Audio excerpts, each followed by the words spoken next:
6 years ago, I stood inside that empty 500 square meter factory. At the time, the machines hadn't even been set up yet, and the whole place still felt empty. Back then, I thought these 500 square meters would soon be too small for my ambition. I could already see the future ahead of me. I would go from being an insignificant part to becoming a boss who decided the direction of things. Hi, I'm John. Right now, I'm just an ordinary factory worker, what people would call a low income worker.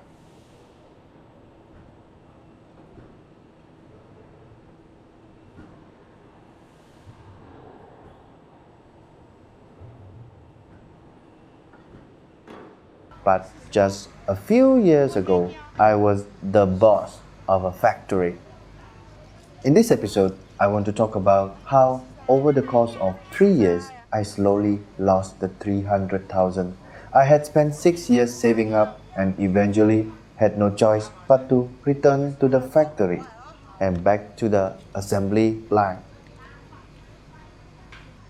6 years ago, I quit my factory job, started an equipment business with some partners. At the time, I believed that as long as I took this step, the road ahead would only get smoother. But later, I realized that the hardest part wasn't starting, it was not knowing what kind of role you had actually stepped onto. Before deciding to work together, another former coworker and I had many conversations with our future business partner, Mr. Huang. To be honest, my first impression of him was he seemed fairly grounded. He didn't exaggerate when he spoke, and he didn't give off that fake, unrealistic feeling. He even told us about his background and life story. But when it came to technical ability, I didn't think he was exceptionally skilled. Building industrial equipment involves design, software, and hardware. It's a very complicated system, but he had already built the machines, and customers were already using them. To me, that was enough. My thinking at the time was very simple. I didn't need a perfect engineer. I needed a system that was already working.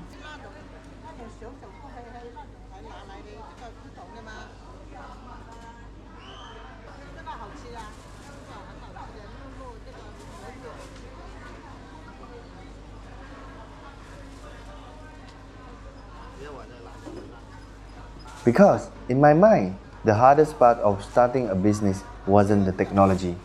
It was getting from 0 to 1. He would build a product and I would bring in customer, then the business would start running.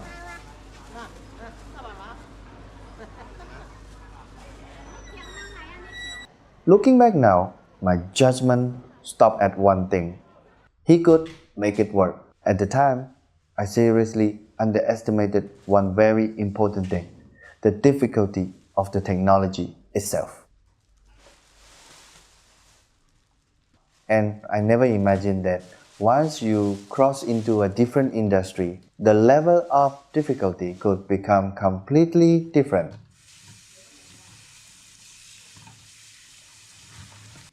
In the end, the three of us decided to do it together. We split the shares equally. At the beginning, another coworker and I each invested 150,000, while Mr. Huang invested 50,000. If more investment was needed later, the three of us would split it equally. Before I started approaching customers, I was actually very confident because these machines were already being used in the industry. That was the most convincing part, and most of the clients I already knew had never used this type of equipment before. They had seen the videos I posted before, and they also believed the machines were viable. So, in my eye, this wasn't a product starting from zero. It was something that had already been proven to work. I truly believed at the time that as long as I pushed it hard enough, I could sell it. But back then, I still hadn't truly realized that being able to build something and being able to do it well consistently were two completely different things.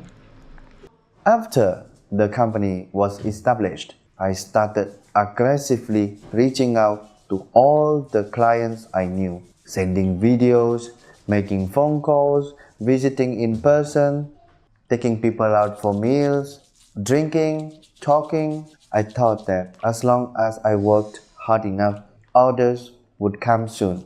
But little by little, something started to feel wrong. The clients were always polite. The conversation went well. Some would even say, "Sounds good. I'll talk to my manager about it." But the result was always the same, no orders.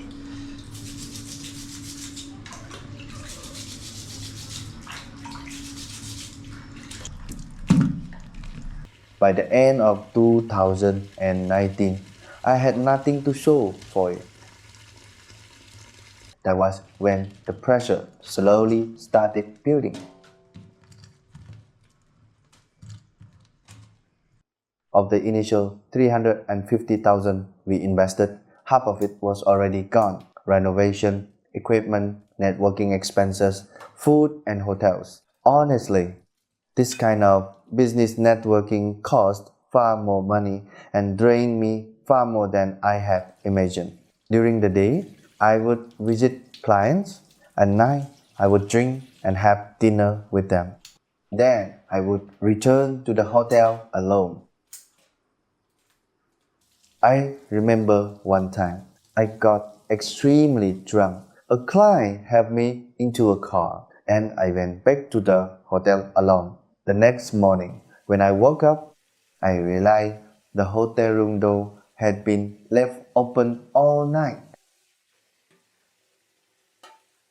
That was the first time I realized the cost of being a boss. It wasn't just physical exhaustion, but also the fear that everything could collapse at any moment. But ironically, back then, I believed that if I drank enough, the orders would eventually come.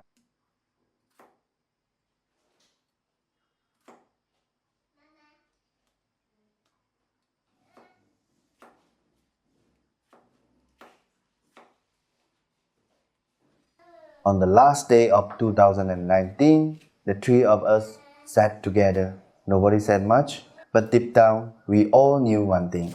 Things were not going the way we had imagined.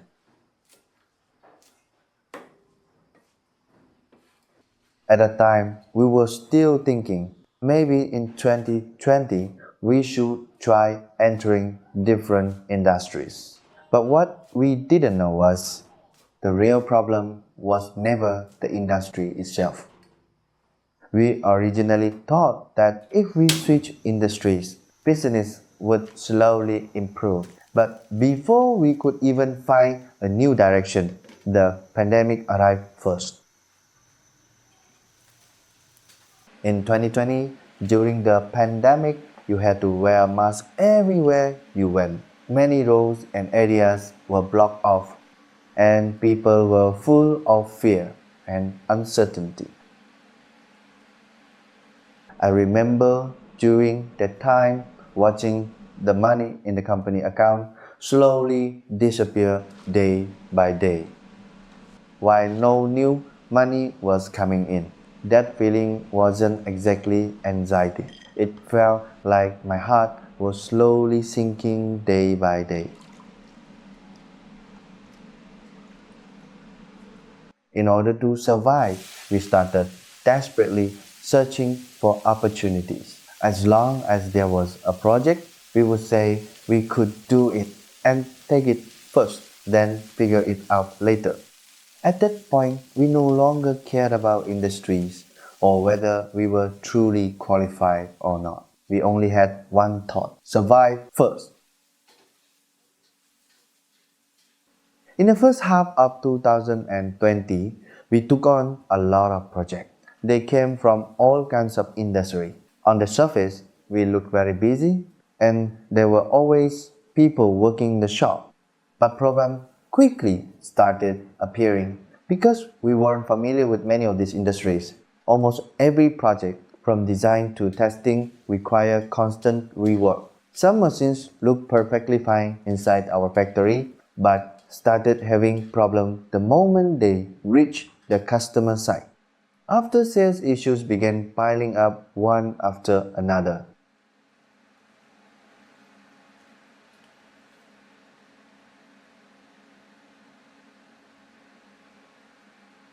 If customers couldn't use the machines smoothly, they wouldn't pay the remaining balance. Some projects dragged on endlessly, and some customers even returned the machines and demanded refunds. During that period, on the surface, it looked like we were doing business, but in reality, we were bleeding money while trying to keep things running. Later, I realized the most expensive thing was the time lost in endless modifications and rework. The travel cost from repeatedly visiting customers with no result, and the project we completed but never got paid for. Back then, we weren't making money. We were using our time and energy to slowly burn through our money.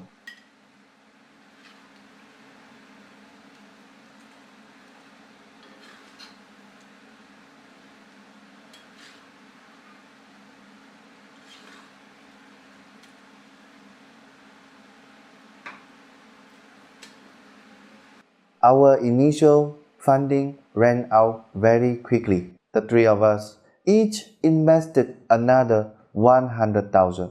But I soon realized something important. This was no longer a problem that money alone could solve. The real problem was we simply didn't have the ability to do these things well. We had taken on too many industries and everything had become too scattered and chaotic. Almost every project was something we had never done before. We had no accumulated experience. And the result was the more projects we took, the more problems appeared, and the more money we lost.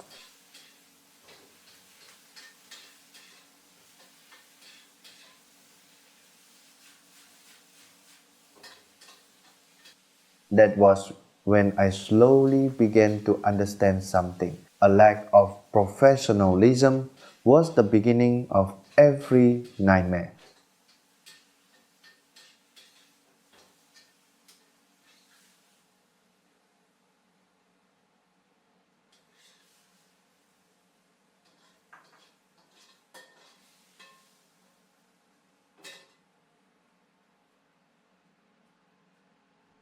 Just when we were at our lowest point in the second half of 2020, the manufacturing industry suddenly became extremely busy.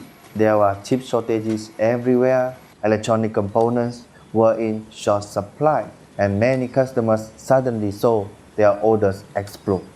The clients I had contacted early on, the ones who never placed orders before, started coming to me one after another for prototype machines, followed by bulk orders. We finally became busy. To keep up with the orders, we invested another round of money. Each of us put in another 200,000 to hire workers, assemble machines, buy equipment, and add more lathes.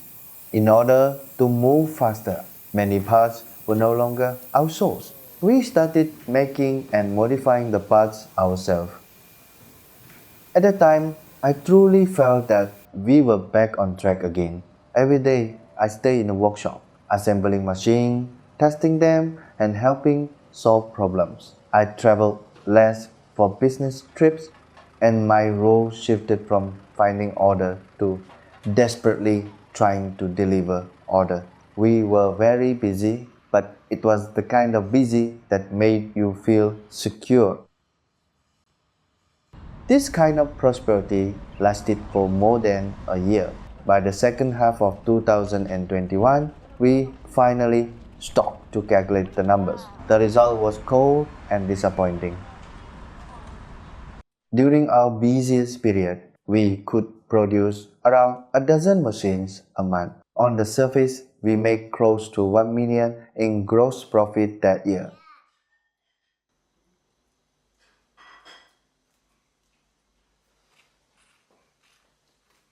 But after subtracting rent, labor costs, utilities, after-sales service, rework, and equipment investment, the money actually left in the company account was less than 600,000.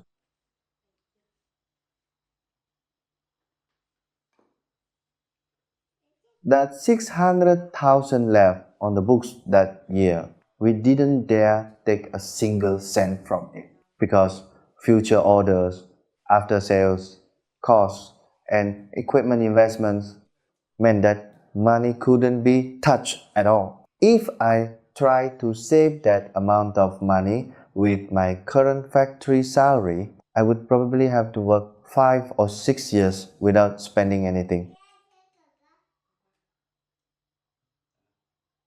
But back then, inside the company's operation, that money felt as fragile as a sheet of paper.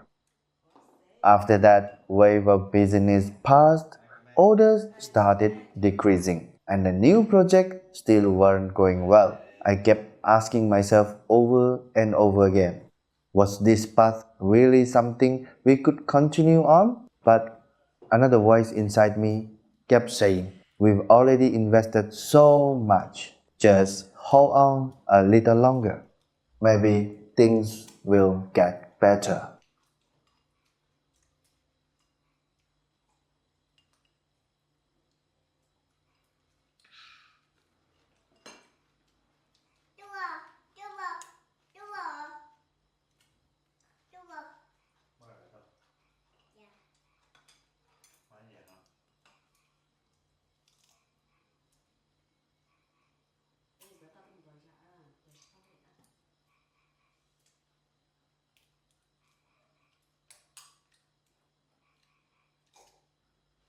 In the first half of 2022, I received an order from a new client. It was still the same type of material collection machine we had made before, but this time the material, structure, and precision requirements were much higher. We delivered one prototype machine first. After testing it, the client said it looked good. Then they immediately placed an order for 16 machines. At that moment, I thought this was our chance to turn everything around. But later, I realized it was actually the beginning of everything collapsing. After the 16 machines were delivered, all the problems exploded at once because the communication during the design stage had been inadequate. The machine in actual production couldn't properly adapt to changes in the client's products. As soon as the product changed, the machines became extremely difficult to adjust.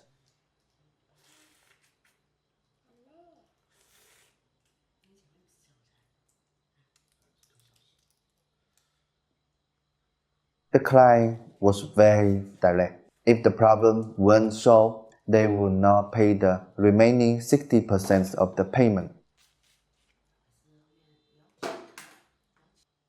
We started going to the client site over and over again to fix the issues. Disassemble, modify, adjust, test again. If it didn't work, we tried again. But the problem never truly got solved because some problem couldn't be fixed through adjustment. They had already been determined during the design stage. Once the design was finalized, no matter how much you try to repair or modify it later, it was very difficult to achieve the expected results.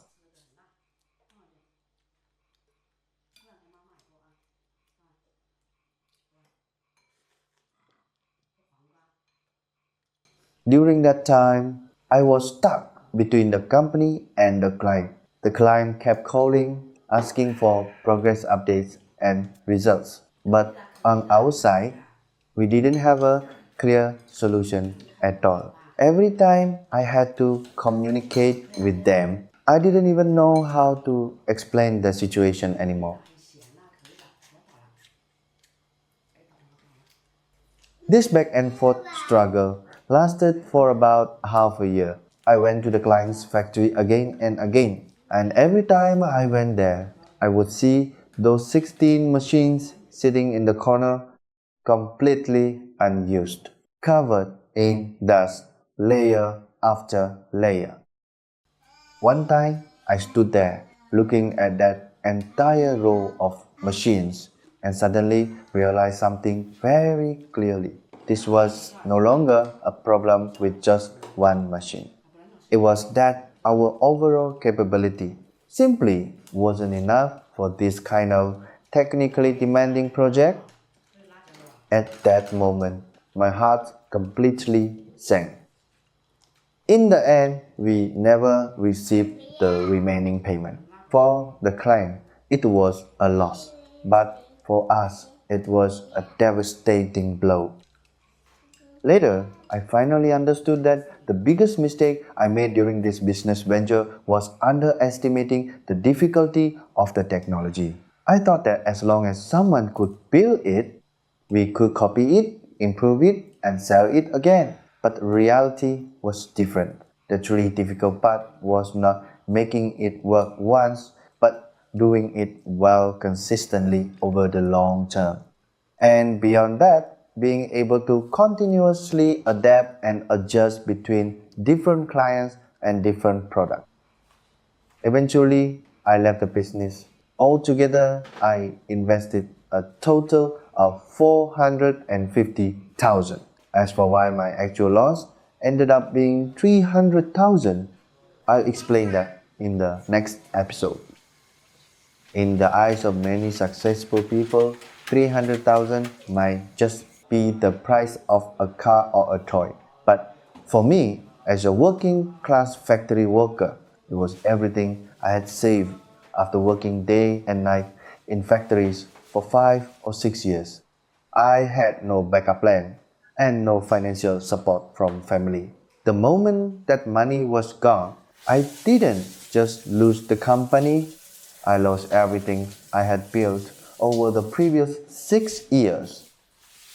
Now I'm back in the factory again, once again calculating my monthly paycheck, overtime pay, and my family's living expenses. Many people think going from boss back to worker is humiliating, a complete failure. But standing in front of the production line now, I am clearer minded than ever before. I lost 300,000 and in return, I bought a cruel truth. In this world, hard work and ambition alone are not enough. I thought the story had ended there, but after returning to factory work, I realized some things never truly ended. In the next episode, I'll talk about what life becomes like when someone fails in business and returns to factory work again.